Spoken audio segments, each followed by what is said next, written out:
কক্সবাজারের উখিয়ায় একটি গুরুত্বপূর্ণ স্বাস্থ্যসেবা কেন্দ্র বন্ধ হয়ে গেছে। তীব্র অর্থ সংকটের কারণে উখিয়া স্পেশালাইজড হাসপাতালের কার্যক্রম বন্ধ ঘোষণা করেছে কর্তৃপক্ষ। এর ফলে স্থানীয় ও রোহিঙ্গা জনগোষ্ঠীর শত শত মানুষ অত্যাবশ্যকীয় চিকিৎসা সেবা থেকে বঞ্চিত হচ্ছেন।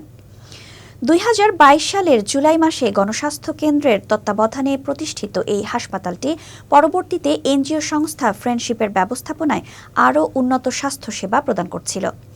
আন্তর্জাতিক দাতা সংস্থা ইউএনএইচসিআর অর্থায়নে নির্মিত একটি হাসপাতাল স্থানীয় ও রোহিঙ্গা সম্প্রদায়ের জন্য বিনামূল্যে চিকিৎসা দিয়ে আসছিল। প্রতিদিন শত শত রোগী এখানে মাতৃস্বাস্থ্য, দাঁতের চিকিৎসা, চক্ষু চিকিৎসা, ফিজিওথেরাপি এবং ল্যাবরেটরি পরীক্ষার মতো সেবা পেতেন। জরুরি বিভাগে ২৪ ঘণ্টা বিনামূল্যে চিকিৎসা প্রদান করা হতো। অভিজ্ঞ চিকিৎসক ও তরুণ স্বাস্থ্যকর্মীদের নিয়ে গড়ে ওঠা এই হাসপাতাল ছিল এলাকার মানুষের জন্য একটি আশার আলো।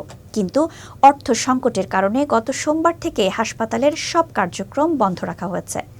হাসপাতালের চিকিৎসক মোহাম্মদ শাহিনুর জানিয়েছেন, অর্থের অভাবে আমরা আপাতত কার্যক্রম বন্ধ করেছি। এখন হাসপাতালের কাজকর্ম গুছিয়ে আগামী ১৪ মের মধ্যে কর্তৃপক্ষের কাছে হস্তান্তর করা হবে। তিনি আরও আশা প্রকাশ করেন, সরকার, ইউএনএইচসিআর বা অন্য কোনো দাতা সংস্থা অর্থায়ন করলে ভবিষ্যতে হাসপাতালটি পুনরায় চালু হতে পারে।